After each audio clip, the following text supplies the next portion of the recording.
देखो मित्र हो तो ऐसा बड़ा आदर। भगवान एक हाथ पकड़ करके भगवान भीतर लाए, अपने आसन पर भगवान ने बिठाया। सुदामा जी को कहा, रुक्मणी जी जल्दी से जल लेके आओ, मेरा मित्र पहले बार आया है। महाराज भगवान चरणों में बैठ करके देखते हैं सुदामा जी के चरण क्या दशा बना रखी है। ऐसे बेहाल बेबावन सौ पग, कंटक जाल लगे पुनि जोए। आए महादुख पायो सखा तुम, आए इते न किते दिन खोए। देखी सुदामा की दीन दशा, करुणा करके करुणा निधि रोए। पानी परात को हाथ छुयो नहीं, और नैनन के जल सो पग धोए। पानी परात को हाथ छुयो नहीं, नैनन के जल सो पग धोए। सुदामा की दशा देखकर भगवान को भी रोना आ गया। हाय सखा, कहाँ इतने दिन घुमा दिए, क्या दशा बना रखी है। अपने हाथों से भगवान कांटे निकालते हैं। कहते हैं एक सूल निकली नहीं तो भगवान ने अपने दांतों से पकड़ी, और दांतों से पकड़ करके भगवान उस कांटे के सूल को निकाला। आज शायद कन्हैया जिंदगी में पहली बार रोया है। सुदामा जी की दीन दशा देख करके भगवान को भी रोना आ गया, और भगवान ने अपने आंसुओं से ही सुदामा जी के चरण धो दिए। सब रानियां खड़ी खड़ी देखती रह गई। भगवान ने सुदामा जी का बड़ा सत्कार किया, भोजन कराया, और कहा, मित्र गुरुकुल में कितना आनंद आता था। गुरुकुल की बातें करते हैं भगवान बैठे बैठे। भगवान ने कहा, मित्र एक बात बताओ, गुरुकुल से जाने के बाद में शादी की कि नहीं की? बोला हाँ शादी की है, बच्चे भी हैं। बोला भगवान ने कहा, अरे भले आदमी, शादी चुपचाप कर ली, याद ही नहीं किया हमको। सुदामा जी बोले, तूने कितनी करी है? बोले मेरी तो गिनती पूछो मत।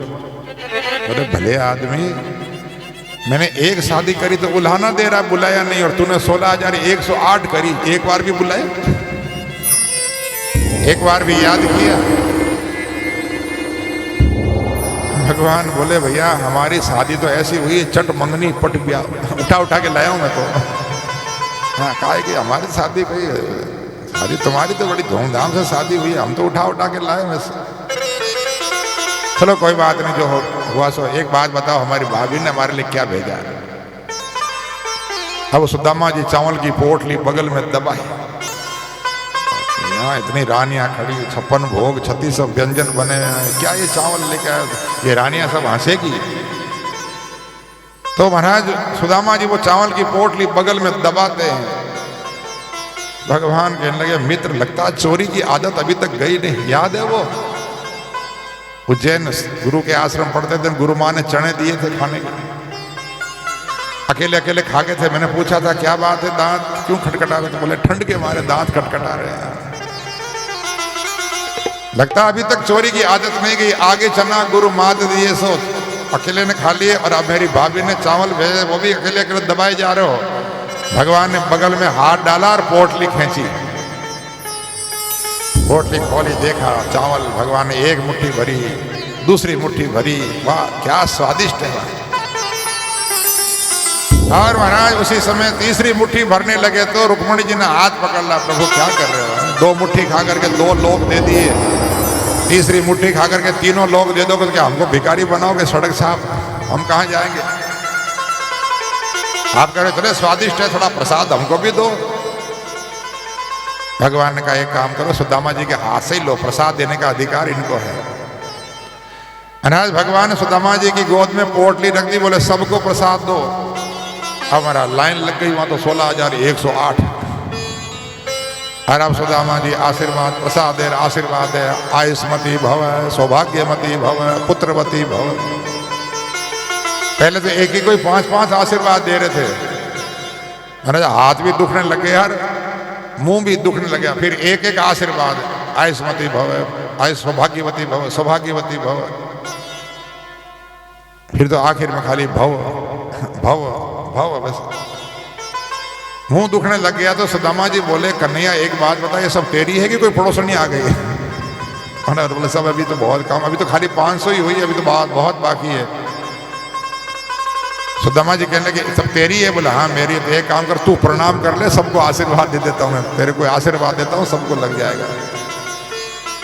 अरे सुदामा जी ने सबको आशीर्वाद दिया, सब ने प्रसाद लिया। देखो 4 मुट्ठी चावल, भगवान की लीला देखो, सबको भगवान ने प्रसाद वितरण करवा दिया। इस प्रकार से भगवान सुदामा जी का बड़ा आदर से सत्कार करते हैं।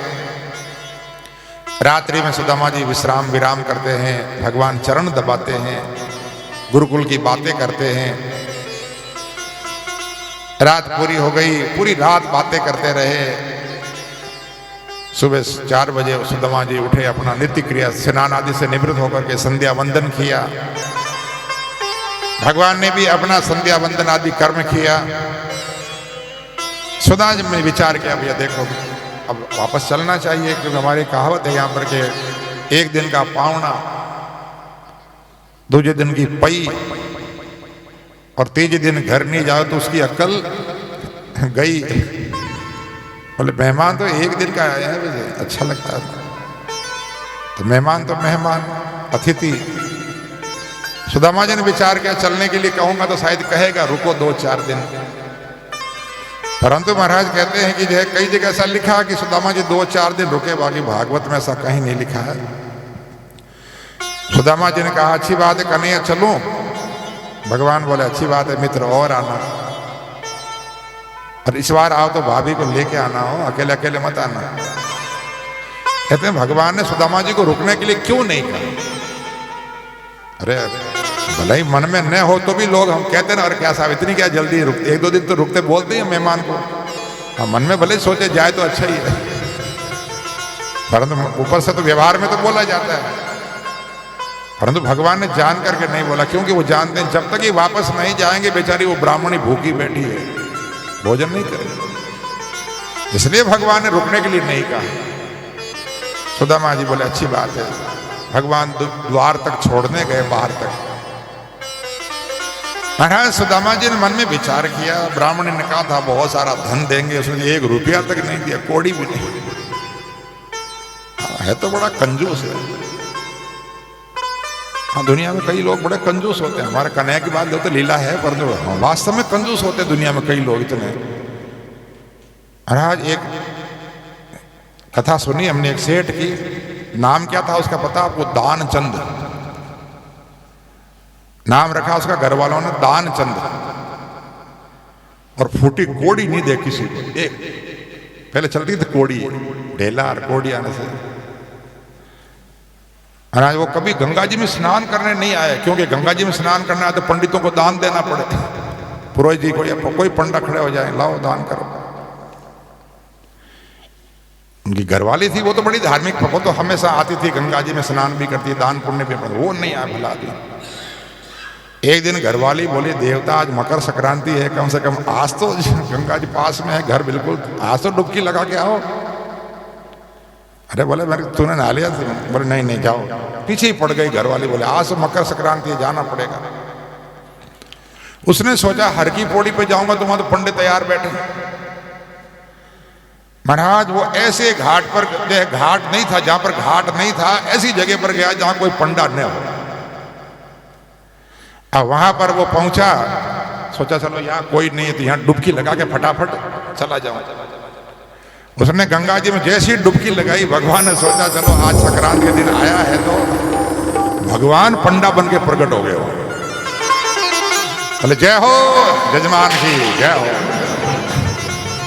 लाओ कुछ दान करो, मकर संक्रांति का दिन है, कुछ दान। तन सोचा रहे अभी तो यहाँ कोई नहीं था, ये पंडा आ कहां से गया, पता नहीं इनको कैसे पता चलता है। वो कहने लगा मेरे पास कुछ नहीं है, मैं कुछ लेके नहीं आया। भगवान बोले कोई बात नहीं, नहीं है तो संकल्प कर लो, हम आ जाएंगे लेने के लिए घर पर। हाँ संकल्प कर दो, आप तो खाली है। पीछे ही पड़ गया महाराज। भगवान तो बोले नहीं, संकल्प तो करना पड़ेगा। हाथ पकड़ लिया। बोले क्या संकल्प? पहले जो है वो ढेला बोलते थे, ढेला। बोले चलो अच्छी बात है, तो एक ढेला दान किया, संकल्प करता हूं एक ढेला दान किया। बोले चलो कोई बात नहीं, ढेला ही सही दिया तो कुछ तो। अब सोचा कि महाराज एक ढेला लेने के लिए कौन घर की, कोई पंडा आएगा क्या? घर इतनी दूर, बहुत दूर था गांव, एक ढेला लेने के लिए कौन आएगा? ऐसा सोचा मन में उसने। चला गया नहा धो करके। महाराज घर पहुंचा ही था थोड़ी देर में कि भगवान पहुंच गए। जय हो जजमान की। घर वाले ने कहा कि आप कोई संकल्प करके आए थे क्या? वो पंडा जी कह रहे हैं संकल्प करा था। अरे बोले पंडा इतना एक ढेले के लिए इतना दूर आ गया? बोले कि उसको कह दे कि वो पंडित जी का ठंडे ठंडे पानी में नहाया नहीं था, बुखार आ गया, बीमार है वो, मना कर दे, बाद में आना। घर वाले ने जाकर कहा कि महाराज वो क्या कि ठंडे पानी में नहाए ना, सर्दी के दिन है तो बुखार आ गया उनको, तबीयत ठीक नहीं है तो आप बाद में आना। भगवान बोले ओह हमारे जजमान बीमार है, हम बीमार को छोड़ के कैसे जाए? जब तक उनकी तबीयत ठीक नहीं होगी तब तक हम यहीं रहेंगे, बस हमारे भोजन की व्यवस्था करो। हाँ उनकी तबीयत ठीक होगी तभी जाएंगे। उसने कहा देवता वो कह रहे हैं कि आपकी जब तक तबीयत ठीक नहीं होगी तब तक वो जाएंगे नहीं। अब एक ढेले के पीछे उनको रोज भोजन और करना पड़ेगा। तो वो कहने लगा उनसे जाके कह दे वो तो मर गया। अरे बोले कोई पत्नी अपने पति के लिए ऐसे कैसे कह सकती है? हाँ बोले मैं कह रहा हूं जाकर के कह दे तो। हाँ बेचारी वो पीछे ही पड़ गया था, वो रोती रोती गई, वो तो मर गए। अरे भगवान बोले गजब हो गया है हमारे जजमान। अरे भैया अब चलो मर ही गए हैं तो अब छोड़ के तो कैसे जाऊं? अब तुम अकेली घर में हो तो उनका क्रियाक्रम भी मुझे ही करना पड़ेगा अब तो। और तुम परिवार में जाने के लिए किसको कहोगी? चलो मैं ही जाके सबको कह देता हूं। पूरे गांव में जाके भगवान ने कह दिया वे फलाने वो जन दान चंद जी हाँ उनकी मृत्यु हो गई। पूरा गांव के लोग आ गए सब, और वो भी इतना अनाथ दमदार कि प्राण श्वास रो करके पड़ा है एक ढेले के लिए। पूरे गांव के लोग आ गए, वो अर्थी की तैयारी करी सब ले जाने को उठाने के लिए। अब वो घरवाली रोए अरे मरे नहीं है ये, जिंदे मरे नहीं है। परंतु बोले तो भैया ये तो मोह है पत्नी का, इसलिए वैसे ही बोलते हैं महाराज सब। अब बेचारी वो सही में कह रही है अरे मरे नहीं है वो, परंतु सुने नहीं था। उसको औरतों ने पकड़ के एक तरफ कर दिया और जबरदस्ती उठा करके अर्थी पर डाला, बांध दिया दृश्य। और वो आंख खोले नहीं, भला आदमी है। अब महाराज उठाया लोगों ने, कोई बेटा बेटी था नहीं तो दूसरे रिश्तेदार जो थे परिवार के लोग वही उठाया। भगवान बोले चलो पीछे पीछे अपन भी चलो। पहुंच गए शमशान में। महाराज वहां पर चिता बना के तैयार कर दी और जो है अर्थी को चिता के ऊपर रख दिया। पर तो आदमी पक्का इतना कि भले ही मर जाऊंगा लेकिन वो ढेला नहीं दूं। कोई कहता नहीं, कहीं बोले चमड़ी चली जाए परंतु दमड़ी नहीं जाए। महाराज जो है भगवान ने सोचा ये मर जाएगा परंतु देगा नहीं।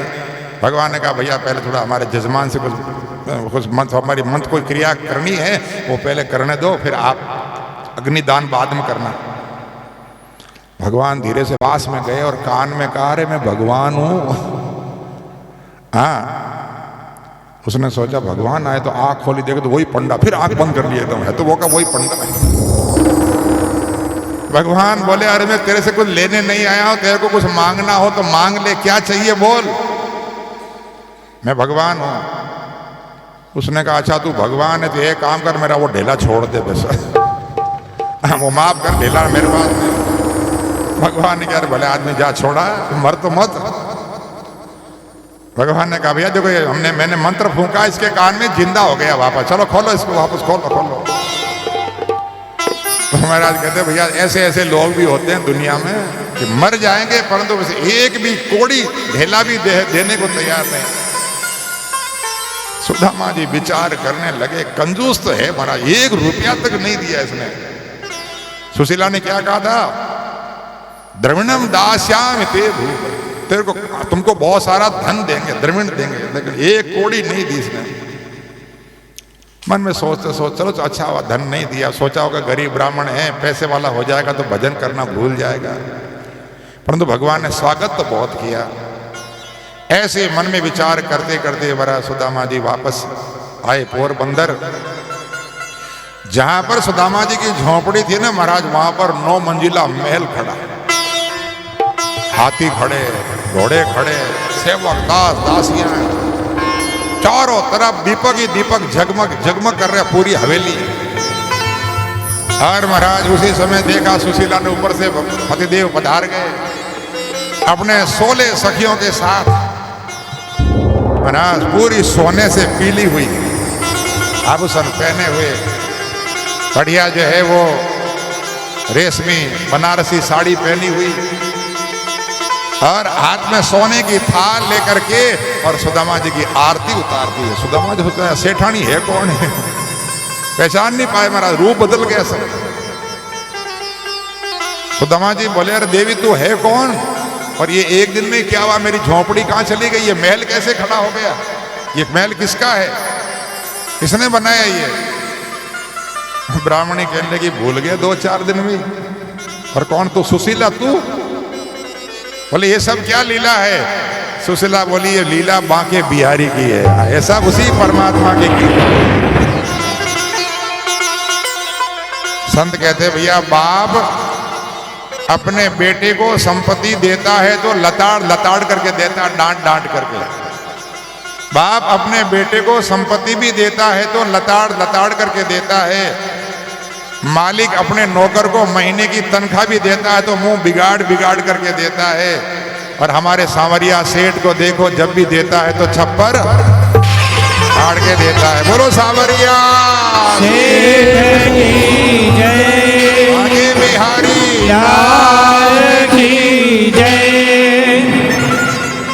महाराज सुदामा जी मन में विचार करते हो, मैं तो सोच रहा था भगवान ने कुछ दिया नहीं, और भगवान ने तो इतना दिया है महाराज, क्या बताएं। सज्जनों, भगवान जब देता है ना तो किसी को दिखा के नहीं देता है। दुनिया का रिवाज होता है दिखा के देता है। भगवान कहते हैं भैया मैं किसी को दिखाता नहीं हूं, सब देने वाले वही परमात्मा है, सबको वही परमात्मा ने दिया है। इसलिए भगवान को तो धन्यवाद दो, वाह प्रभु आपने बहुत दिया है।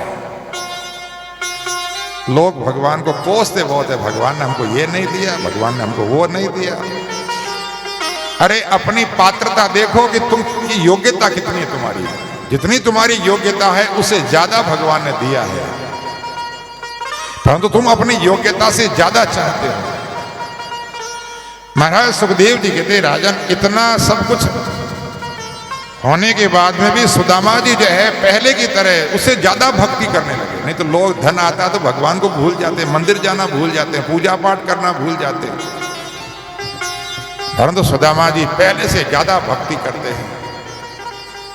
और महाराज जो है इतना आनंद, जो सज्जनों जो आनंद भक्ति में आता है वो आनंद संसार में नहीं है। इसलिए सुदामा जी अपने मस्ती में इतने आनंद रहते हैं भक्ति में। हमें मस्ताना रे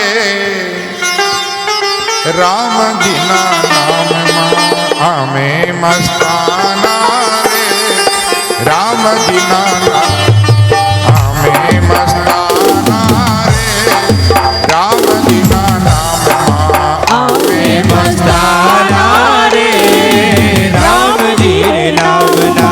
हार इन्हीं मस्ती में मस्त बनी रही, मस्ताना रे राम जी ना नाम, हार इन्हीं मस्ती में मस्त बनी रही, मस्ताना रे राम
अपने भक्ति में, अपने मस्ती में मस्त रहते हैं, भजन करते हैं, राम नाम का अमृत पीते हैं और संसार को यही उपदेश करते हैं कि बस भगवान नाम का सुमिरन करते रहो, भक्ति करते रहो, चाहे गरीबी हो चाहे अमीरी हो, भगवान की भक्ति में कभी कमी नहीं आना चाहिए। और भगवान की भक्ति कभी मांगने के लिए नहीं होनी चाहिए। भगवान से कभी इच्छा न करो कि हमको ये मिले तो भक्ति करें, व्यापार न करो। भक्ति जो करते हैं वो अपने आनंद के लिए करते हैं। कई लोग कहते हैं महाराज इतनी भक्ति करी, इतनी माला फेरी, भगवान ने हमको क्या दिया? तो भक्ति इसलिए करते हो कि भगवान हमको कुछ दे या न दे, वो उनकी मर्जी है, उनकी हमें पात्रता होगी तो देंगे, नहीं होगी तो नहीं होंगे। जो हमारे हित में होगा वो देंगे, जो हित में नहीं होगा नहीं देंगे। अच्छा एक बात बताओ, नारद जी क्या भगवान की भक्ति कम करते हैं? रात दिन नारायण नारायण करते हैं। और वो रामायण में कथा आती, विवाह करने की इच्छा करी नारद जी ने, भगवान अपना रूप दे दो, भगवान ने बंदर बना दिया। विवाह नहीं करना। भगवान कहते हैं कोई बीमार आदमी डॉक्टर से कहे डॉक्टर साहब मुझे ये खाने दो, मान लो कोई डायबिटीज का मरीज और कहे मुझे गुलाब जामुन खाने, रसगुल्ले खाने, कोई डॉक्टर कहेगा खाओ? डॉक्टर जो हित की बात होता है वो कहता है नहीं है। ऐसे ही भगवान जो हमारे हित में होगा वो देंगे, जो हित में नहीं वो नहीं देंगे। इसलिए भगवान को कोसना नहीं। भक्ति करते हैं अपने आनंद के लिए। भक्ति कुछ लेने के लिए नहीं होती कि भगवान हमको कुछ दें, बस आनंद है ये। इसलिए ऐसी भक्ति करो, मित्र हो तो कृष्ण जैसा, स्वामी हो तो कृष्ण जैसा। इसलिए भगवान की भक्ति आनंद के लिए की जाती है। भक्त कहते हैं आनंद आता है इसलिए हम भक्ति करते हैं, हमको आनंद आता है इसलिए हम भक्ति करते हैं, हमको भगवान से कुछ चाहिए नहीं। और जो निष्काम भक्ति होती है उसी में आनंद आता है, सकाम भक्ति में आनंद नहीं आता।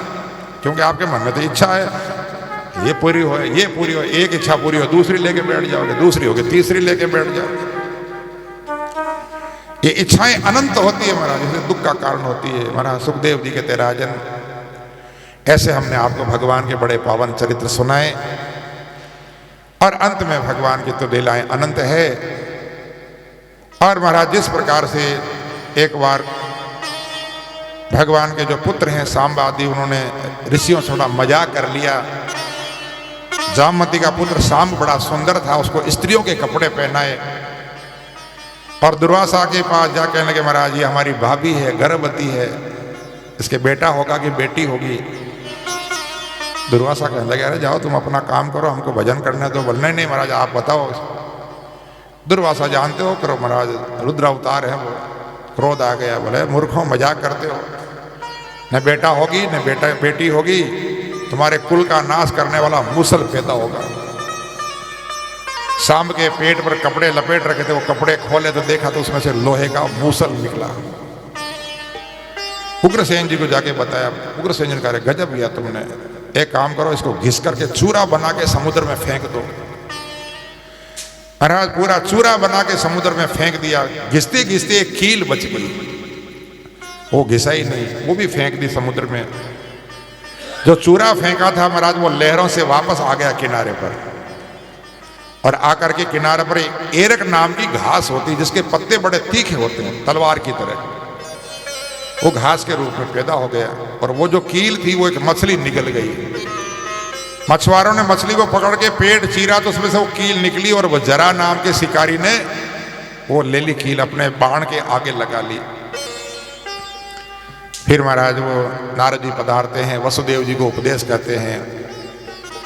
उद्धव जी ने देखा कि भगवान अपने लीला की समेटने की तैयारी कर रहे हैं। देवता भी प्रार्थना करते हैं प्रभु आपको लीला करते हुए 125 वर्ष हो गए, अब आप पधारो। भगवान बोले कि श्राप लग गया यदुवंश को, बस ये अंतिम काम करना है, क्योंकि जब तक मैं हूं तब तक ये लोग मेरी मर्यादा में है, बाकी मेरे जाने के बाद में फिर ये किसी के कहने में रहने वाले नहीं। हमारे संत तो मजाक करते हैं कि लालू और मुलायमी दो यादव बड़े पूरी धरती को हिला दिया भारत को। और भगवान ये 56 कोटि यादव रह जाते तो पता नहीं क्या करते। तो बोले कि जो है भगवान ने कहा भैया बस ये काम करके फिर मैं अपने धाम में आता हूँ। उद्धव जी ने जाके भगवान के चरणों में प्रणाम किया, बोले प्रभु लगता है आपने लीला समेटना चाहते हो, हमको भी साथ में ले चलो। भगवान ने कहा नहीं उद्धव, तुम्हें तो अभी मेरे धर्म का प्रचार करना है, भागवत धर्म का। भगवान ने उद्धव जी को भक्ति योग, ज्ञान योग, सांख्य योग का उपदेश किया। और महाराज वो दत्तात्रेय जी की 24 गुरुओं की जो कथा है वो सुनाई और कहा कि उद्धव देखो, कहीं से भी जो ज्ञान मिले वो शिक्षा गुरु होता है। कई लोग ऐसे होते हैं महाराज, कहते हैं कि जो है दत्तात्रेय जी ने भी 24 गुरु बनाए, तो अगर हम भी 2-4 बना ले तो। बोले देखो सज्जनों, ये जो दत्तात्रेय जी की जो 24 गुरु हैं ये शिक्षा गुरु हैं। पृथ्वी, जल, अग्नि, वायु, आकाश, सूर्य, चंद्रमा, कबूतर, अजगर, समुद्र, पतंगा, शहद बनाने वाला यह है मधुकृत, हाथी, मधुआ शहद छीनने वाला, हिरण, मछली, पिंगला नाम की वैश्या, कुर्री चील पक्षी होता है, अर्भक एक बालक, एक कुमारी कन्या, एक बाण बनाने वाला, सांप, मकड़ी और एक कीड़ा होता है बिलौना। ऐसे 24 से उन्होंने ज्ञान लिया है और सबसे अलग अलग ज्ञान लिया है। बड़ा विस्तार का प्रसंग है, परंतु अपने पास बड़ा समय का अभाव है।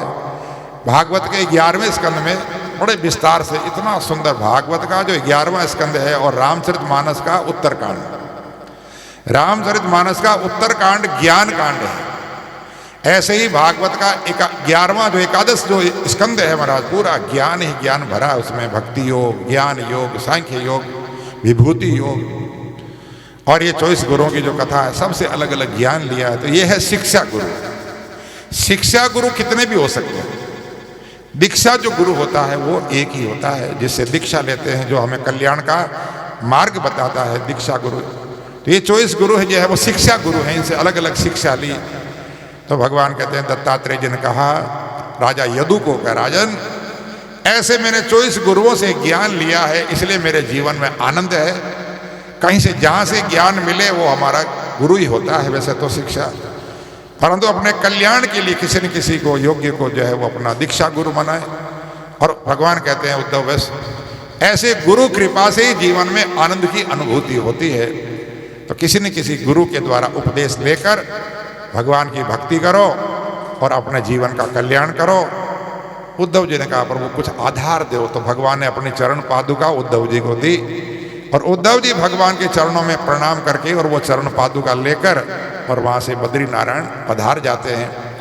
भगवान ने सब यदुवंशियों से कहा भैया श्राप लग गया, सब चलो समुद्र के किनारे प्रभा क्षेत्र में, वहाँ यज्ञ करेंगे, अनुष्ठान करेंगे, ब्राह्मणों को संतों को दान देंगे। सबको बाहर ले गए, सब समुद्र के किनारे पहुँचे। श्राप लगने के कारण सबकी बुद्धि खराब हो गई, सबने शराब पी। शराब पीने से महाराज सब के सब आपस में लड़ने लगे, गालियां देने लगे और शस्त्र टूट गए। तो वही जो एरक नाम की घास पैदा हुई थी उसी को उखाड़ करके उसी से मारने लगे। भगवान मना करने गए भैया लड़ो मत, तो भगवान को ही मारने दौड़े। तो महाराज भगवान ने भी सब उसी के द्वारा सबका संहार कर दिया। पूरा यदुवंश जो है वो समाप्त हो गया।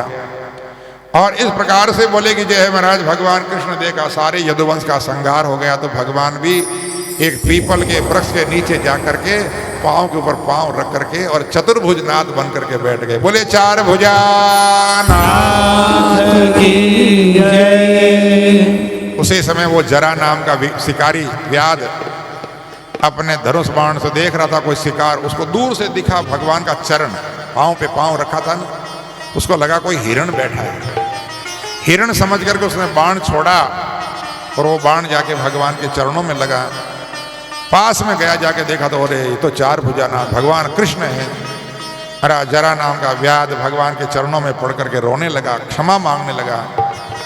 भगवान कहने के जराओ घबराओ मत, जो हुआ सब मेरी लीला है। ये जानते हो तुम पहले बाली थे, मैंने छिपके मारा था और तुमने उसका बदला ले लिया। बोले कर्म का बदला तो सबको चुकाना पड़ता है, भगवान यही सिखाना चाहते हैं। घबराओ मत, तुम्हारा बदला पूरा हो गया। उसी समय एक विमान आया और जरा नाम का व्याध भगवान के चरणों में प्रणाम करके और उस विमान में बैठ करके भगवान के धाम में चला गया। बोलिए बांके बिहारी लाल की जय। महाराज सुखदेव जी के राजन उसके बाद में भगवान का जो सारथी है दारूक, वो भगवान का रथ लेकर के आया।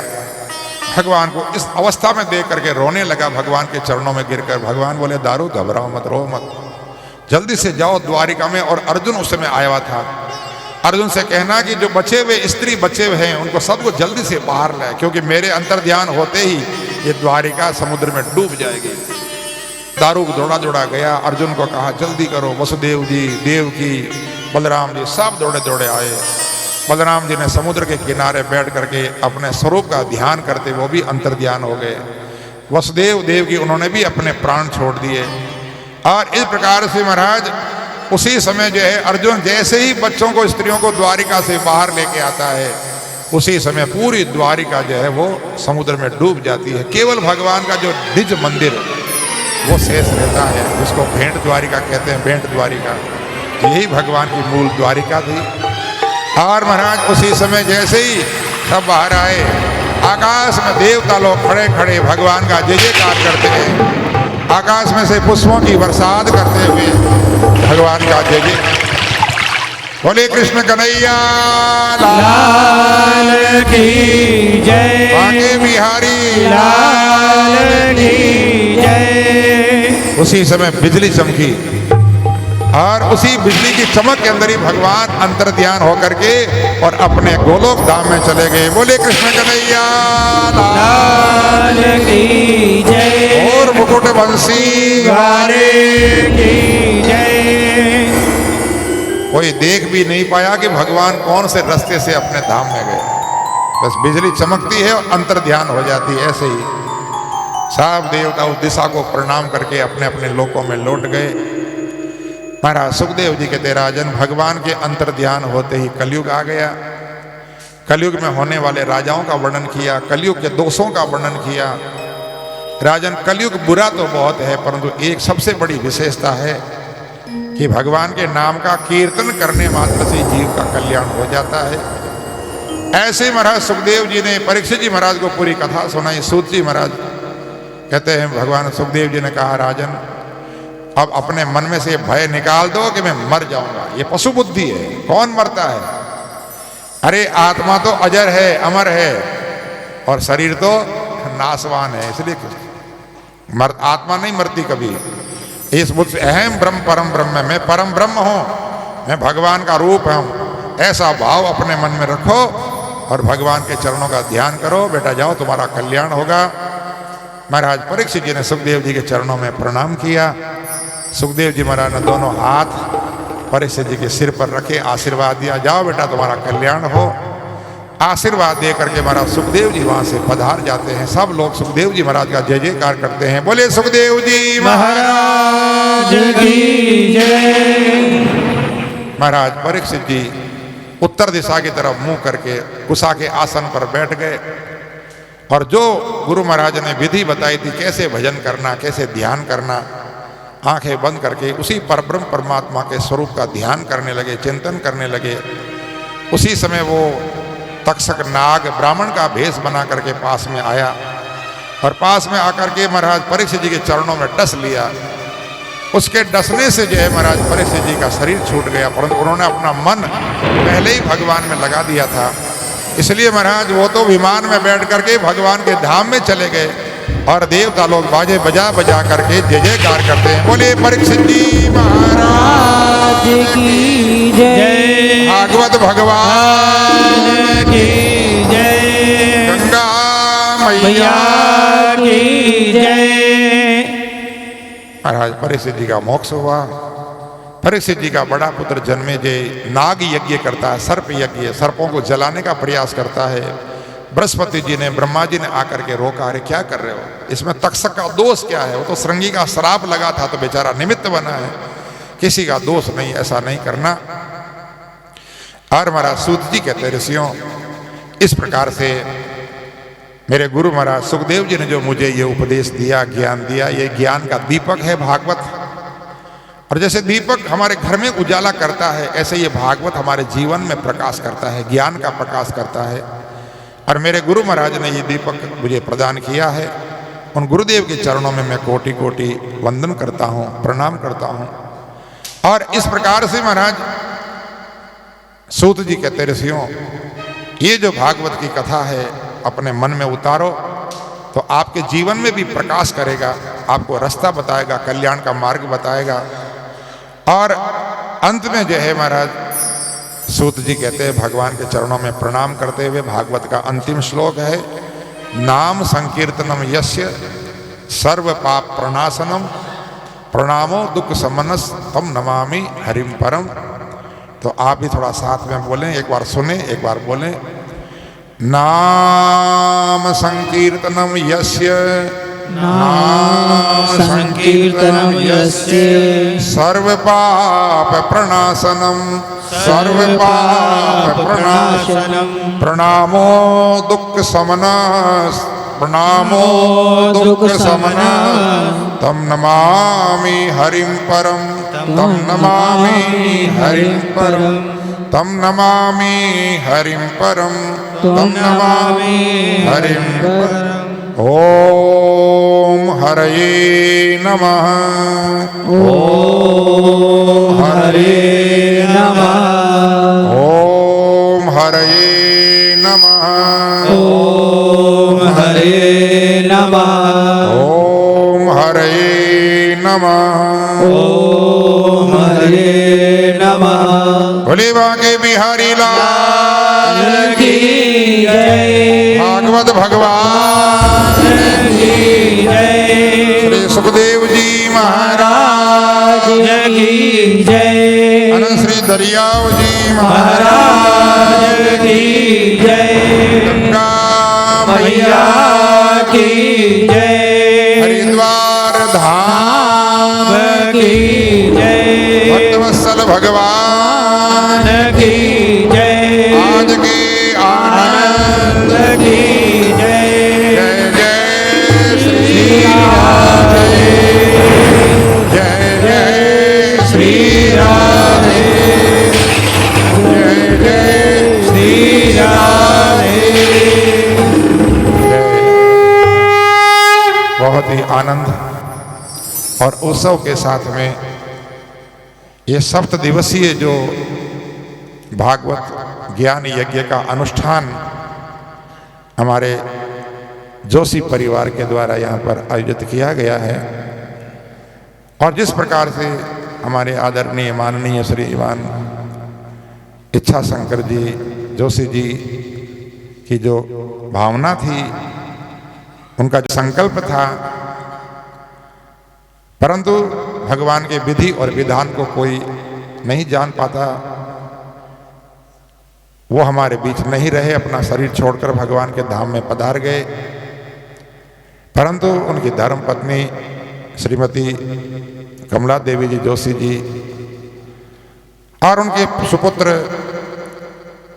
विमल जी जोशी, हंसाबेन, मुकेश जी जोशी, प्रीतिबेन, उपेंद्र जी जोशी, उपासनाबेन, राजेश जी जोशी, जूहीबेन और उनके दामाद निर्मल जी, पंड्या जी, सुपुत्री शालिनी जी और पूरे समस्त जोशी परिवार ने बड़े भाव से जो है ये ज्ञान यज्ञ अनुष्ठान का आयोजन किया है। बड़ा पवित्र गंगा का किनारा हरिद्वार धाम, और इसलिए उन इच्छा शंकर जी जोशी जी की भावना के अनुसार जो भागवत ज्ञान यज्ञ आज संपन्न हुआ है, इसका फल हम उनके चरणों में अर्पित करते हैं। और समस्त जोशी परिवार को बहुत बहुत धन्यवाद, बहुत बहुत साधुवाद। हमारी माता जी कमलाबाई जी को बहुत बहुत साधुवाद, और हमारे शांतिलाल जी भावसार जिन्होंने ये पूरा कार्यक्रम में जो पूरा अपना जीव सहयोग प्रदान किया, सभी प्रकार की व्यवस्थाओं में। इस अवस्था में 86 की अवस्था में इतना भार, सब ये उनका उत्साह, भगवान हम तो प्रार्थना करते हैं पूरे वेश जोशी परिवार और जो हमारे शांतिलाल जी भावसार सबको भगवान खूब भक्ति, खूब शक्ति प्रदान करें। और उनके जीवन में निरंतर सुख समृद्धि आनंद जो है वो उनके जीवन में हमेशा बना रहे, ऐसी हम भगवान से प्रार्थना करते हैं। और बस ऐसे ही आनंद आपके जीवन में हमेशा बना रहे। और जिन्होंने भी प्रत्यक्ष रूप में परोक्ष रूप में इस कार्यक्रम में भाग लिया है, सहयोग दिया है, उन सबको भी बहुत बहुत साधुवाद, बहुत बहुत धन्यवाद। हमारे संगीत के कलाकार हमारे लता बहन जो निस्वार्थ भाव से हमारे हर कार्यक्रम में सहयोग देती हैं, आपको भी बहुत बहुत साधुवाद। हमारे दीपक भैया, हमारे नवीन भैया, हमारे जो कुशल भैया, सभी को। और हमारे जो है साउंड वाले भैया, आपने बहुत अच्छा साउंड दिया, आपको बहुत बहुत साधुवाद, बहुत बहुत धन्यवाद। और हमारे संत राम प्रकाश जी महाराज का जो है सहयोग निरंतर बना रहता है, इसलिए सभी संतों के चरणों में वंदन। सबको बहुत बहुत धन्यवाद देते हुए ये कथा का जो आनंद मिला है, सभी श्रोताओं को बहुत बहुत साधुवाद। ये सब आपके प्रेम का परिणाम है सज्जनों। हमारे अंदर कोई गुण नहीं है, ये परमात्मा का, गुरु महाराज का दिया हुआ कोई गुण।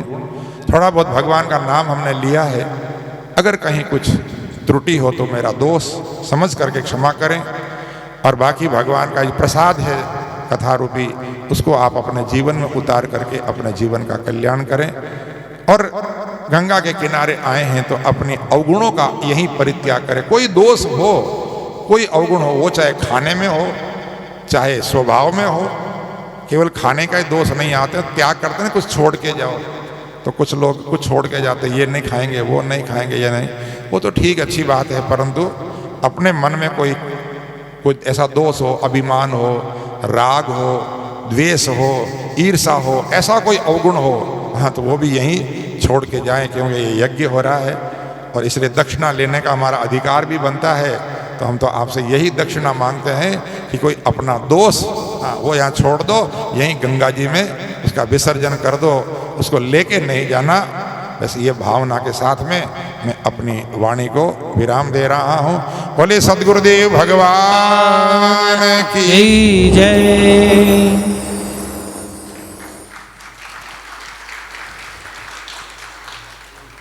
व्यासपीठ विराजित शास्त्री जी महाराज का हम एक बार जयकारा लगाएंगे।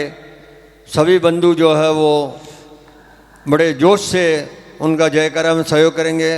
बोलो शास्त्री जी महाराज की जय। शास्त्री जी महाराज की जय। संत राम निवास जी प्रकाश जी महाराज की जय। राम प्रकाश जी महाराज की जय हो। अखंड मंडलाकारं व्याप्त एनं चराचरं तत्पदं दर्शितन तस्मै श्री गुरुवे नमः। व्यासपीठ विराजित उत्तराधिकारी रामधाम मेड़ता देवल सिटी श्री रामनिवास जी शास्त्री जी तथा संत राम प्रकाश जी महाराज बड़ा राम द्वारा आपके श्री चरणों में श्रीमती कमला देवी एवं समस्त जोशी परिवार का शत शत नमन। आपने इस बिगड़ते हुए मौसम के अंदर भी बैठ करके हम सबको जो है वो कथा का लाभ दिया है, हम आपके ऋणी हैं। साथ ही आपने हमको ज्ञान के रूप में, प्रकाश के रूप में हमको जो दिया है, सद्गुरु तत्व और ईश्वर तत्व एक ही हैं। जिस प्रकार ईश्वर सर्वव्यापक है, उसी प्रकार सद्गुरु भी व्यापक है। व्यापक को खोजने की नहीं अपितु पहचानने की ज़रूरत है। आपने हमें श्रीमद् भागवत कथा में मर्मज्ञ ज्ञान सरल व मीठी भाषा में आपने हमको समझाया, वो हमारे मनुष्य जीवन को सार्थक बनाने के लिए पर्याप्त है। आपने हमको बतलाया गुरु गोविंद दोनों खड़े किसको लागू पाए, गुरु गोविंद दोनों खड़े किसको लागू पाए, बलिहारी गुरु आपकी गोविंद दियो बताए। यह मनुष्य शरीर परमात्मा की कृपा से मिलता है, परंतु परमात्मा की प्राप्ति गुरु कृपा से होती है। तो हम पुनः आपके श्री चरणों में शत शत नमन करते हैं। भविष्य में इसी प्रकार हम आपसे आशा रखते हैं कि जब कभी हम आपको आमंत्रित करें, आप हमें इसी प्रकार ज्ञान और लाभ देते रहें। साथ ही हमारे राम प्रकाश जी बड़ा राम द्वारा आप वहाँ देख रहे हो कि उन्होंने सब समाज के लोगों से अपना कैसा व्यवहार रखा है और सबसे मिलनसारी के व्यवहार से आज बड़ा राम द्वारा चमक रहा है। ये हमारे सबके लिए बांसवाड़े की उपलब्धि है। ऐसे संत बहुत कम मिलते हैं जो सभी को एक साथ लेकर के चलते हैं। अब मैं व्यासपीठ के स्वागत के लिए श्रीमती कमला देवी जोशी। पहले अपना वो हवन का जो है ना, नहीं तो आरती तो करनी पड़ेगी वैसे भी। अच्छा चलो ठीक है, ताकि बार बार हाँ ठीक करना पड़े। ठीक।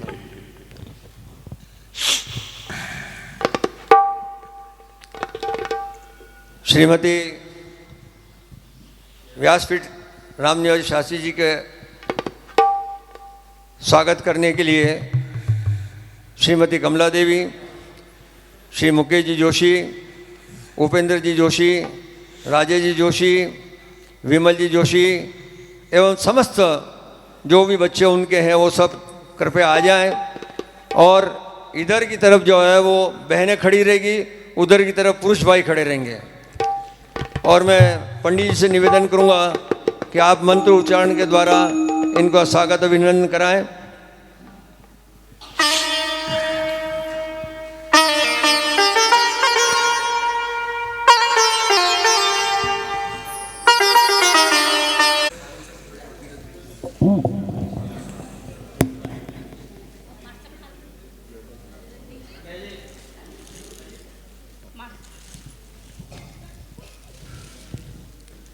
समस्त संपत् समवाप्ति है तव, समुत्थितापत् कुलधूम के तव, अपार संसार समुद्र से तव, पुनन्तु मां ब्राह्मण पाद पांसव, आपद्गनद्वं तु समहितार्थात्पण कामधेनव, अपार संसार समुद्र से तव, पुनन्तु मां ब्राह्मण पाद पांसव।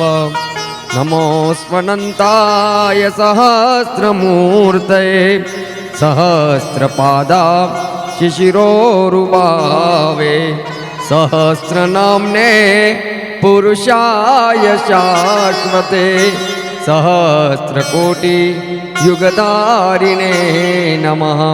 नमो ब्रह्मण्यदेवाय गौ ब्राह्मणहिताय च जगद्विताय कृष्णाय गोविन्दाय नमो नमः। वसुदेवसुतं देवं कंसचाणूरमर्दनं देवकी परमानन्दं कृष्णं वन्दे जगद्गुरुम्। ओम मंगलम ओमकार मंगलम, गुरु मंगलम गुरुपाद मंगलम। ओम मंगलम ओमकार मंगलम, गुरु मंगलम गुरुपाद मंगलम। ओम मंगलम ओमकार मंगलम, गुरु मंगलम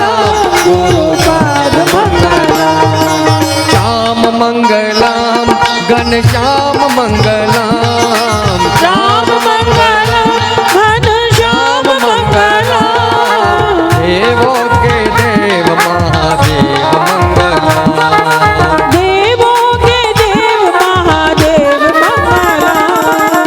ओम मंगलम ओमकार मंगलम, ओम मंगलम ओमकार मंगलम, गुरु मंगलम गुरुपाद मंगलम, गुरु मंगलम गुरुपाद मंगलम।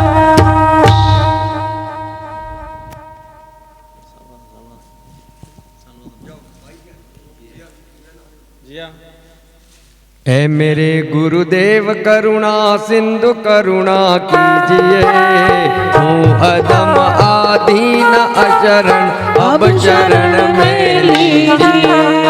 ऐ मेरे गुरुदेव करुणा सिंधु करुणा कीजिए, हूँ अदम आदीन अशरण अब शरण में लीजिए। खा रहा गोते हूँ मैं भव सिंधु के मझधार में, खा रहा गोते हूँ मैं भव सिंधु के मझधार में। आसरा दूसरा कोई न अब संसार में, आसरा है दूसरा कोई न अब संसार में। मुझ में है जप तपन साधन और नहीं कुछ ज्ञान है, मुझ में है जप तपन साधन और नहीं कुछ ज्ञान है। निर्लजता एक बाकी और बस अभिमान है, निर्लजता है एक भाग्य और बस अभिमान है। मेरे गुरुदेव करुणा सिंधु करुणा कीजिए, मेरे गुरुदेव करुणा सिंधु करुणा कीजिए। हूँ अदम आदीन अचरण अब चरण में लीजिए।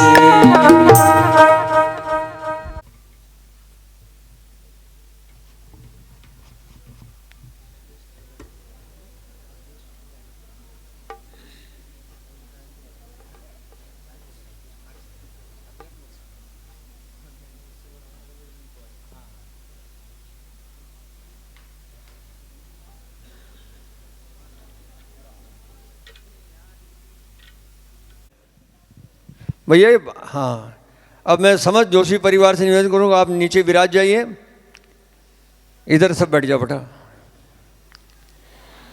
हम सब भक्तों ने जोशी परिवार के लिए स्वर्गीय इच्छा शंकर जी, जिन्होंने हमको बांसवाड़ा के अंदर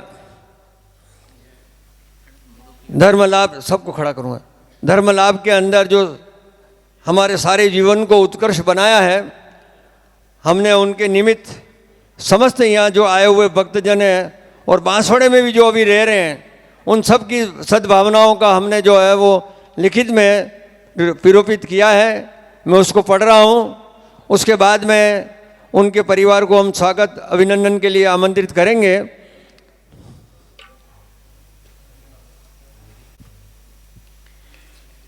श्री गणेशाय नमः। आध्यात्मिक केंद्र के कर्मकांडी जोशी जी, आध्यात्मिक केंद्र के कर्मकांडी जोशी जी, मानव जीवन अनंत संभावनाओं का आधार है। ये अपने पिछले जन्म के कर्मों के तथा वर्तमान संकल्पों का समन्वय करता हुआ जीवन की यात्रा तय करता है। मनुष्य अपने परिवार समाज से जीवन की दिशा तय करता है। धर्म मनुष्य की इसी यात्रा को आध्यात्मिकता से जोड़कर जीवन की सार्थकता सिद्ध करता है। कर्तव्य प्रेम की उलझन में बचपन से अपने माता पिता प्रदत्त संस्कारों का वाहक बल, पिता के उद्देश्य पथ भूल न जाना पथिक कहीं, ये आपके विश्वनाथ जी ने आपको जो है कहा था, पथ भूल न जाना पथिक कहीं, उसी की प्रेरणा और माता पिता के आशीर्वाद से उन्होंने बांसवाड़ा के अंदर एक ऐतिहासिक कर्मकांडी के रूप में अपना जीवन व्यतीत बताया है। को आत्मसात का संसार तिमिर में प्रकाश पुंज खोजता आया है। ऐसे विद्वान ज्योतिषाचार्य परम पूज्य श्री इच्छा शंकर जी जोशी ओदिशवाड़ा बांसवाड़ा में पिता श्री विश्वनाथ जोशी एवं माता श्रीमती कस्तूरीबाई जोशी के ज्येष्ठ पुत्र के रूप में जन्म लिया। आपकी शिक्षा दीक्षा गुरुकुल पद्धति के अनुसार अहमदाबाद गुजरात प्रांत में हुई। आपने शास्त्री के रूप में अध्ययन व साधना की। आप वहाँ पर रहते हुए वहाँ के सभी लोगों के आँख का तारा बन गए। आपकी शिक्षा पूर्ण होने के पश्चात आपका राजकीय सेवा में चयन हुआ तथा आपके माताजी व पिताजी के आदेशानुसार आपका विवाह श्रीमती कमला देवी के साथ हुआ और गृहस्थाश्रम की शुरुआत हुई। शनै शनै आपके दादाजी के आदेशानुसार आपको यजमान वृत्ति संभालने की जिम्मेदारी दी गई। इस जिम्मेदारी को आपने बहुत ही कर्मठता के साथ निभाया। आपके सानिध्य में इस अंचल से देवालयों में प्राण प्रतिष्ठा का कार्य निष्पादित हुआ, यथा सर्वमंगला देवी महालक्ष्मी चौक, भजलेराम हनुमान जी मंदिर, दक्षिण कालेश्वर महादेव, काली कल्याण धाम बांसवाड़ा, पहाड़ी रामेश्वर महादेव शिखर प्रतिष्ठा व जलधारी प्रतिष्ठा, पहाड़ी हनुमान मंदिर जीर्णोद्धार, मंदिर मुख्य सड़क पर स्थित हनुमान मंदिर की प्राण प्रतिष्ठा की। कर्मकांड के रूप में यज्ञाचार्य के मुख्य रूप में साकेत नगर लालिवा मठ 108 कुंडी यज्ञ का संपादन किया। ज्योतिष के रूप में आपने बड़ी ख्याति प्राप्त की। 4 से 5 हज़ार जन्म कुंडलियाँ आपने जीवन काल में बनाई। 2 से 3 हज़ार भवनों का भूमि पूजन, करोड़ों महामृत्युंजय का जाप, पितृदोष निवारण, काल सर्प निवारण, शादी विवाह, कुएं, प्रतिष्ठानों के मूर्त इत्यादि की पूजा तथा 10 से 15 शिष्यों की दीक्षा देने का भी कार्य इसी लोडी काशी के लिए किया, जो अपने आप में अद्भुत व प्रशंसनीय है। शब्दों की सीमा असीम है, गाथा को समाप्त नहीं किया जा सकता। आपका वागवर क्षेत्र में जन्म लेना हम सब के लिए परमात्मा की प्रत्यक्ष कृपा, वृष्टि का और हमारे पुण्य कर्मों का उदय है। आप श्री का सानिध्य वागवर क्षेत्र के निवासियों के लिए एक वरदान रहा है। आपने शांत स्वभाव, निश्चल मन एवं सम्यक भाव से सदैव हम सबका मार्गदर्शन किया है। आपने अपनी धीर गंभीर प्रकृति, सदाचार और जनमानस के प्रति प्रेम और वात्सल्य से समाज के समरसता के भाव निरूपित किए हैं। हम सदैव आपके नियमों और सिद्धांतों पर कायम हैं।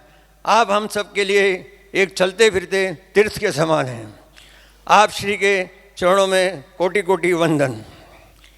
मेड़ता पितारीश्वर श्री रामकिशोर जी महाराज, महामंडलेश्वर श्रीमंत हरिओम सेंदा जी महाराज, ब्रह्मधाम पीठाधीश्वर श्री घनश्यामदास जी महाराज, संत श्री रामनिवास जी शास्त्री जी महाराज, संत श्री राम प्रकाश जी महाराज, जयप्रकाश जी पंड्या, लक्ष्मीकांत जी त्रिवेदी, निर्मल पंड्या, प्रकाश चंद जी पंड्या,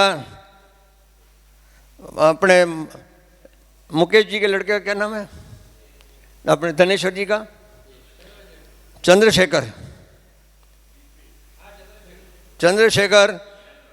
धनेश्वर जी, गोपाल कृष्ण जोशी, गोविंद कृष्ण जोशी और शांतिलाल भावसार एवं समस्त पंजाब सिंध क्षेत्र धर्मशाला भीमगोड़ा हरिद्वार दिनांक 14 जनवरी 2023 मकर संक्रांति पर्व पर आपको हम ये भेंट कर रहे हैं। ये हमारा पुष्प सुमन है, आप इसे स्वीकार करेंगे और हम सबके दिल में आज भी इच्छा शंकर जी बैठे हुए हैं, हम उनको नहीं भूल सकते हैं।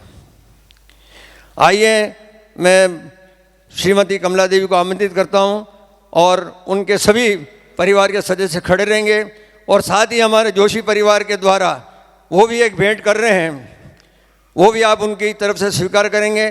मैं कृपया बंधु जोशी परिवार के समस्त बंधुओं को आमंत्रित करता हूँ, आप इधर आइए और इन सबको ये देने का कष्ट करें।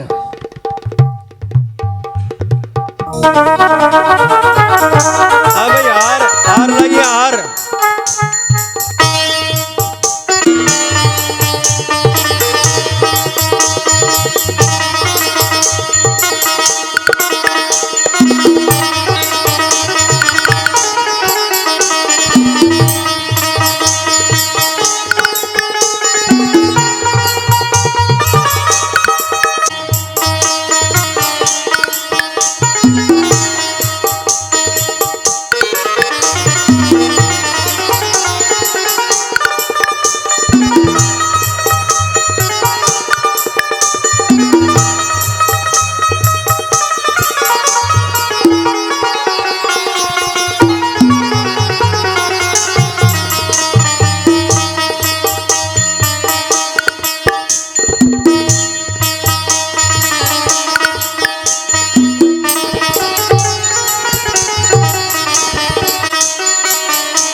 बोलिए रामेश्वर महादेव की जय, भागवत महापुराण की जय।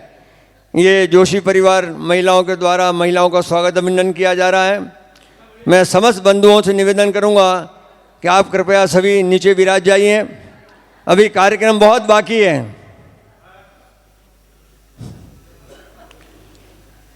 यहाँ उपस्थित सभी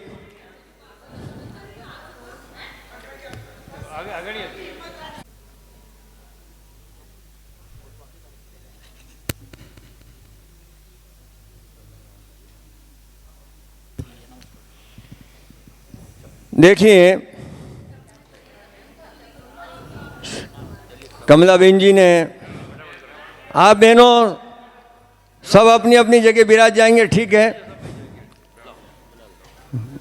बहुत अच्छा कार्यक्रम हमारे। देखो, आप सभी बहनों को विदित है कि पति परमेश्वर होता है और इस सद पर उपस्थित हैं, और जो नहीं आ सके हैं और बांसवाड़े बैठे बैठे भी जो उनकी भावना व्यक्त कर रहे हैं, उन सब की तरफ से मैं जोशी परिवार के लिए ये सद्भावना व्यक्त करता हूँ कि आगे भी इनका इसी प्रकार के धार्मिक कार्यक्रमों के अंतर्गत अपना बलिदान देते हुए, अपना योगदान देते हुए अपने स्वर्गीय इच्छाशंकर जी का नाम रोशन करने के अंदर सभी पुत्र और सभी बहुएं एक मन से, एक तन से जुड़ते हुए आगे भी कार्य संपादित करते रहेंगे, इसी में आशा भगवान से चाहता हूँ। और उनको बहुत बहुत बधाई देता हूँ कि आपने ये अपने समाज में और यहाँ हरिद्वार धाम पर, गंगा घाट पर ये कार्य कर करके आपने वास्तव में स्वर्गीय इच्छाशंकर जी को मोक्ष प्रदान किया है। ये हम सब के लिए बहुत बड़ी बड़प्पन की बात है। अब मैं समस्त यहाँ के जितने भी अहमदाबाद से आए हुए हैं, बांसवाड़े से आए हुए हैं, गाँव से आए हुए हैं, सब भक्तों की ओर से हम स्वागत कर रहे हैं। तो कृपया जो है वो बंधु जाएंगे, सबसे पहले जो है वो शास्त्री जी महाराज का स्वागत करेंगे। आप 5-7 बंधु ऊपर पहुंच जाइए और शाल उड़ाइए। जाओ, गोविंद जी कहाँ है भाई?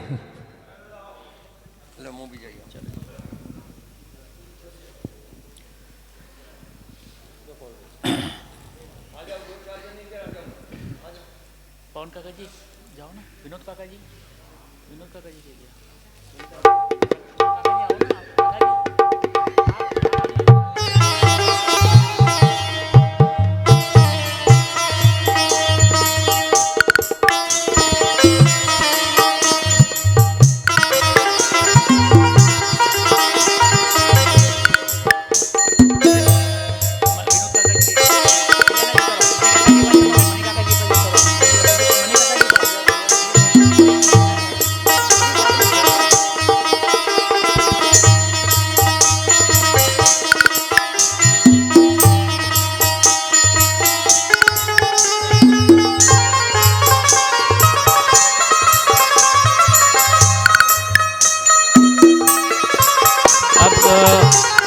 अगला क्रम में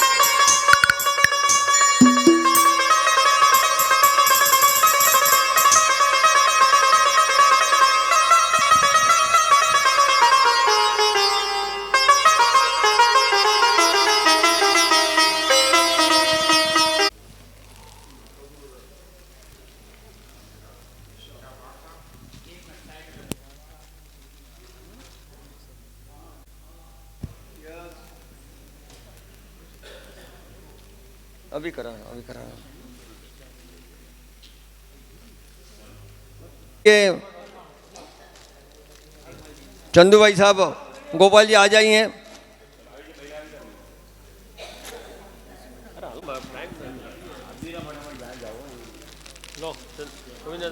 मुकेश, राजेश, उपेंद्र इधर आ जाओ।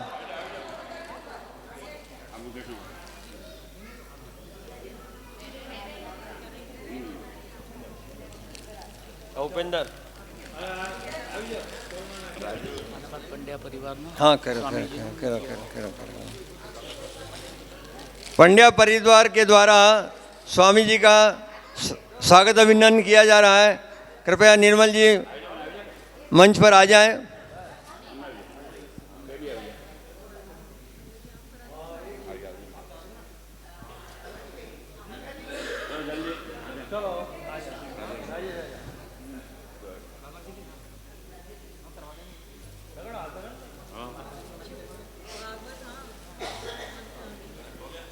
रजिस्टर का मेरा रजिस्टर ला चलो फटाफट जल्दी करो कि वो इसी प्रकार अपने रिश्तेदारों के अंदर सहयोग प्रदान करके अपने जीवन को सार्थक बनाएंगे।